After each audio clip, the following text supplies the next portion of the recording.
Hey, Frogprince Rana here, and thank you for dropping by. Let's get all the important points out first. Who does this hack affect?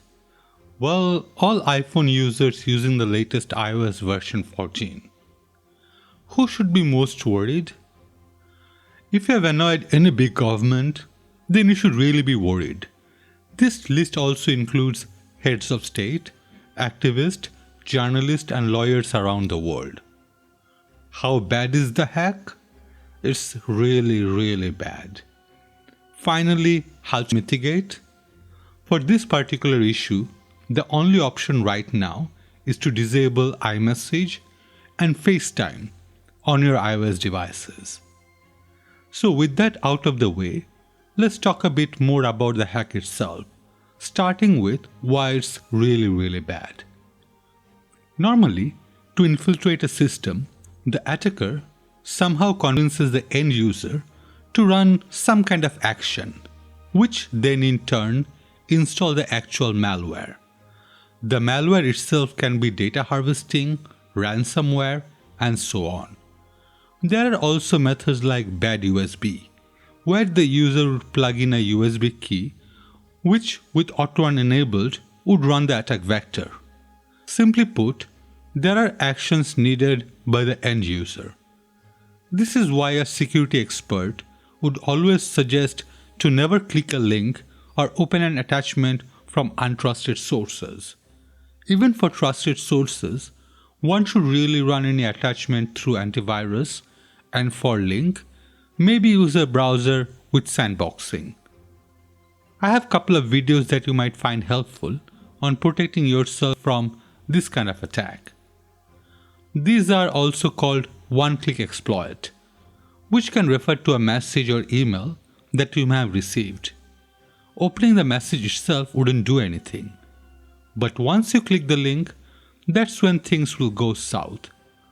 Often these messages masquerade as gift vouchers, parcel delivery, or payment successful messages.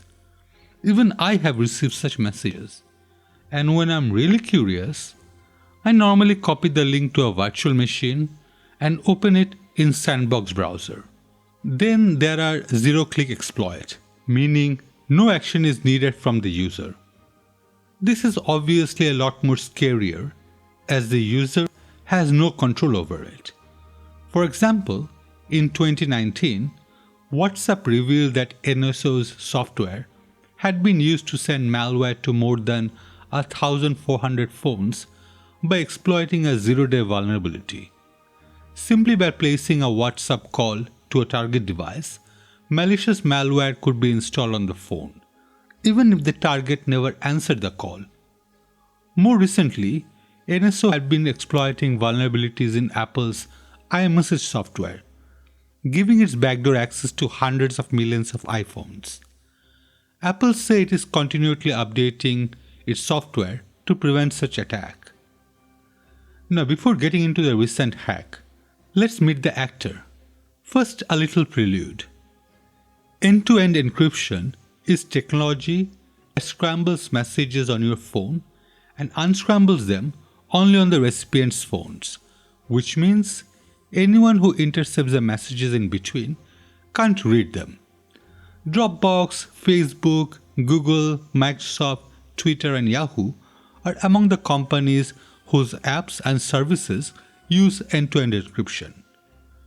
This kind of encryption is good for protecting your privacy, but governments don't like it because it makes it difficult for them to spy on people, whether tracking criminals or terrorists, or as some governments have been known to do, snooping on dissidents, protesters, and journalists. Enter an Israeli technology firm, NSO Group. The company's flagship product is Pegasus, spyware that can stealthily enter a smartphone and gain access to everything on it, including its camera and microphone. Pegasus is designed to infiltrate devices running Android, BlackBerry, iOS and Symbian operating systems and turn them into surveillance device. The company says it sells Pegasus only to governments and only for the purposes of tracking criminals and terrorist. Earlier versions of Pegasus were installed on smartphones through vulnerabilities in commonly used apps or by spear phishing, which involves tricking a targeted user into clicking a link or opening a document that secretly installs the software.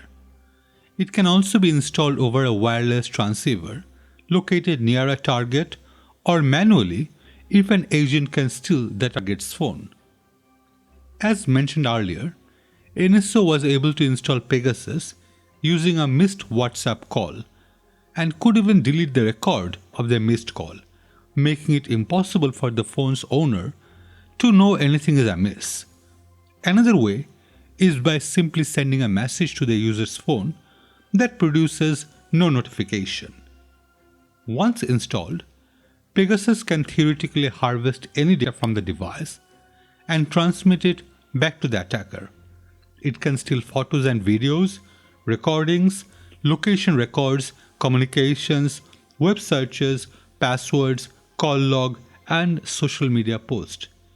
It also has the capability to activate camera and microphones for real-time surveillance without the permission or knowledge of the user. NSO Group says it builds Pegasus solely for governments to use in counterterrorism and law enforcement work. The company markets it as a targeting spying tool to track criminals and terrorists and not for mass surveillance. The company does not disclose its clients. The earliest reported use of Pegasus was by the Mexican government in 2011 to track notorious drug baron Joaquin El Chapo Guzman. The tool was also reportedly used to track people close to murdered Saudi journalist Jamal Khashoggi. The Bahraini government allegedly purchased and deployed this sophisticated malware against human rights activists. To understand the severity of that information as a fellow human, Bahrain is a constitutional monarchy on paper, though in practice, all key power is concentrated in the hands of the ruling Al Khalifa family. Bahrain's legislature consists of an upper house or Shura council appointed by the king and a lower house or national assembly elected from districts of unequal population, drawn to ensure the opposition cannot attain a majority. Bahrain has a long history of political movements seeking greater democratical political reform and brutal repression of dissidents. After King Hamad came to power as Emir in 1999, the political and human rights situation briefly improved. The king allowed the formation of civil society organizations, including human rights groups, independent newspapers, and political parties. However, these reforms were gradually undone, and by 2010, Bahrain had reverted to its long pattern of arrests, torture, and aggressive silencing of political opposition. It employs a number of methods to block or suppress internet content, using website blocking technology from a Canadian company, NetSweeper, and also employs targeted internet disruptions in order to stamp protests. Bahrainians who have posted critical content online have been pursued by the Ministry of Interior's Cybercrime Unit and arrested. Citizen Lab identified 9 Bahrainian activists whose iPhone were successfully hacked with Pegasus spyware between June 2020 and February 2021. Some of the activists were hacked using 2 zero-click iMessage exploits, the 2020 Kismet exploit, and the 2021 exploit dubbed Magdalene by Amnesty International and ForcedEntry by Citizen Lab. At least 4 of the activists were hacked by Lulu, a Pegasus operator that Citizen Lab attribute with high confidence to the government of Bahrain, a well-known abuser of spyware.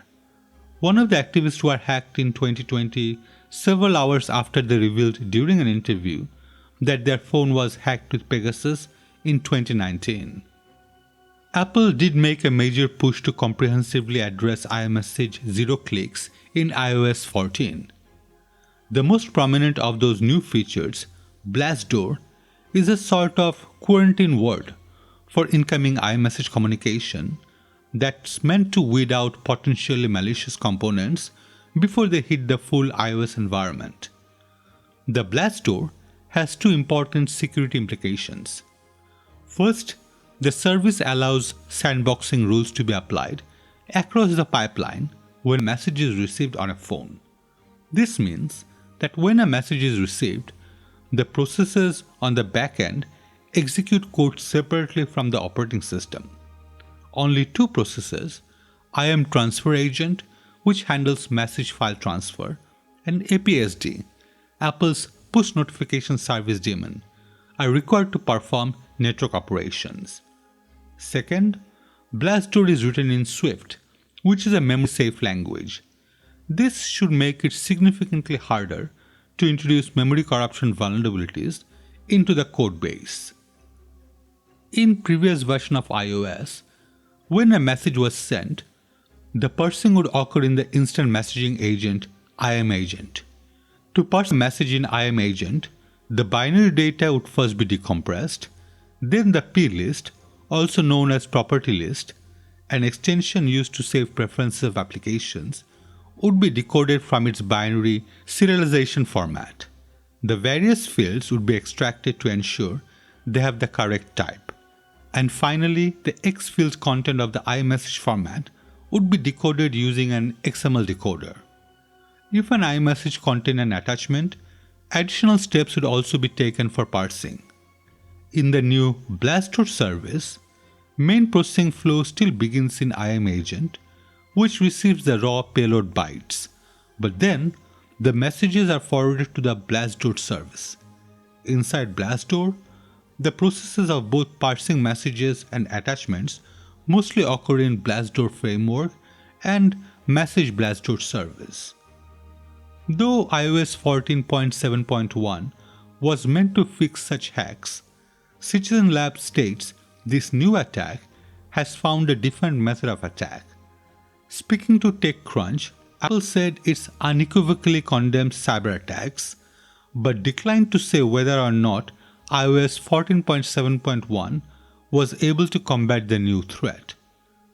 The hack is significant, not least because Citizen Labs researchers said it found evidence that the zero-click attack successfully exploited the latest iPhone software at the time, both iOS 14.4 and later iOS 14.6, which Apple released in May, reports TechCrunch. The hacks also circumvent a new software security feature built into all versions of iOS 14, dubbed BlastDoor, which is supposed to prevent this kind of device hacks by filtering malicious data sent over iMessage.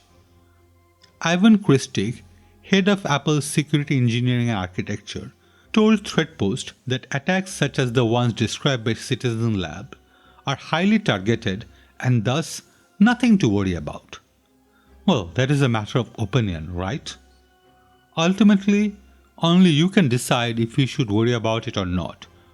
I'm only worried about CCP, and I have my FaceTime and iMessage disabled for a long time. As most of my videos aren't super technically oriented, I will not go into how memory corruption works and ASLR is broken. Please let me know if you'd like me to make a technical heavy take on this matter. Well, that's all for this video. If you think it's a worthwhile video and to ensure YouTube suggests it, please leave a like and even share it around. If you want to be super awesome, please consider subscribing so you can be updated with my new contents. Let me know what you think in the comment section below. As always, your comments are greatly appreciated and helpful for growth of my channel. Thank you so much for watching. Wherever you are, have a safe day. Signing off.